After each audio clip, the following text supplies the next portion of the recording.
Однако бревно все еще находилось слишком далеко, чтобы он мог дотянуться до него самостоятельно. Когда он, наконец, нашел кого-то, кто хотел помочь ему вытащить это, он не смог сдержать своего волнения. Но когда ему, наконец, удалось вытащить бревно из воды, он закричал изо всех сил, и то же самое сделали все остальные вокруг него. Что именно Йен вытащил из воды? Что происходило с этим бревном и почему он кричал? Дженнифер и Марк были в своем первом семейном походе, и им это очень понравилось. Это было гораздо более расслабляюще, чем они ожидали, и они отлично провели время, и детям это даже понравилось. Во время завтрака в свой последний день Йен и Вайолет умоляли своих родителей пока не уезжать, и на данный момент этого было достаточно. Они были готовы провести удивительный последний день, все еще не зная, что произойдет дальше. После завтрака семья из 4 человек отправилась в поход в горы. Поскольку сегодня был их последний день, они собирались отправиться в еще один поход, чтобы завершить свой отпуск. Они доехали на машине до опушки леса, а затем начали подниматься на холм. Они никогда не видели столько разных животных и растений за один день. Они поднялись на гору, и Йен с Вайолет продолжали бежать впереди своих родителей. Они брали на прокат маленькую лодку и исследовали воду, прежде чем вернуться в свой кемпер, и поскольку дети никогда раньше не плавали на лодке, они были очень взволнованы этим. Дети все еще были взволнованы тем, что наконец-то сели на эту лодку, но до конца похода они держались поближе к своим родителям.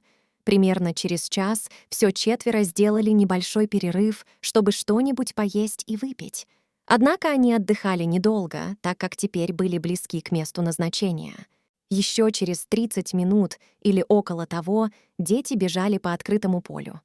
После того, как Вайолет и Йен вдоволь наигрались, они вернулись к своим родителям, чтобы немного отдохнуть.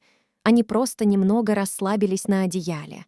Марк вскочил и сказал: «Хорошо, тогда все готовы сесть на эту лодку. Нам лучше уйти, пока еще светит солнце, на всякий случай, если мы промокнем». Дети сразу же были готовы к этому. Они с нетерпением ждали этого, и в их глазах это было огромное приключение. Однако все они понятия не имели, что никогда не сядут на эту лодку. Их ждало огромное разочарование, но это было не единственное. «Мне очень жаль, но все мои лодки уже спущены на воду. Вам придется подождать, пока кто-нибудь не вернется, и тогда наступит ваша очередь», — сказал оператор проката лодок. Так вот, что они сделали. Они сидели у воды и играли в случайные игры, чтобы скоротать время. Они бросали камешки, играли в «я подглядываю» своим маленьким глазком, и даже в какие-то словесные игры. А когда они закончили, то просто сидели на траве и наслаждались солнцем, пока человек с лодками не сказал им, что они могут выйти на воду. Йену стало скучно, и он начал прогуливаться по берегу реки.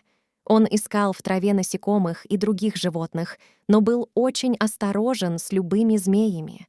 Он все еще понятия не имел, что на самом деле в этом районе нет змей, и его родители одурачили его и сестру. Марк и Дженнифер расскажут им об этом позже, но сейчас они хорошенько посмеялись над этим.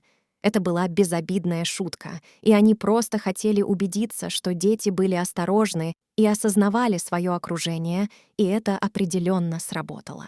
Видите ли, когда Йен стоял у кромки воды, он огляделся и кое-что заметил. В воде, в паре метров от берега, лежало бревно. Йен заметил это раньше, но бревно каким-то образом сдвинулось с места, и пока он смотрел на нее, она снова зашевелилась. Он побежал обратно к своим родителям, чтобы рассказать им об этом, но отец сказал ему, что это просто течение реки двигало бревно. Йен не был удовлетворен этим ответом. Когда он вернулся, чтобы еще раз взглянуть на бревно, то увидел, что оно все еще движется. Теория его отца просто не могла быть верной. Движения были слишком резкими и внезапными, чтобы его могло унести течением. На секунду он подумал о том, чтобы прыгнуть в воду и самому посмотреть, что под ней. но потом снова вспомнил о змее и быстро выбросил эту мысль из головы. Он огляделся и заметил неподалеку в кустах длинную палку, и тут ему в голову пришла идея. Он схватил палку, оторвал ее и содрал с нее все листья. Он подобрался как можно ближе к краю, ухватился за дерево, чтобы сохранить равновесие, и наклонился вперед, насколько мог, к бревну. Он попытался потыкать в него палкой, но на самом деле ничего не произошло. Палка была слишком тонкой, чтобы быть полезной здесь. Он попросил своего отца о помощи, и они нашли способ вытащить бревно из воды. Однако, когда они увидели причину, по которой он так двигался, они закричали. В реке плавал крокодил. Никто не пострадал, и они больше не плавали на этой лодке. Но все четверо собирались навсегда запомнить этот полный приключений отпуск.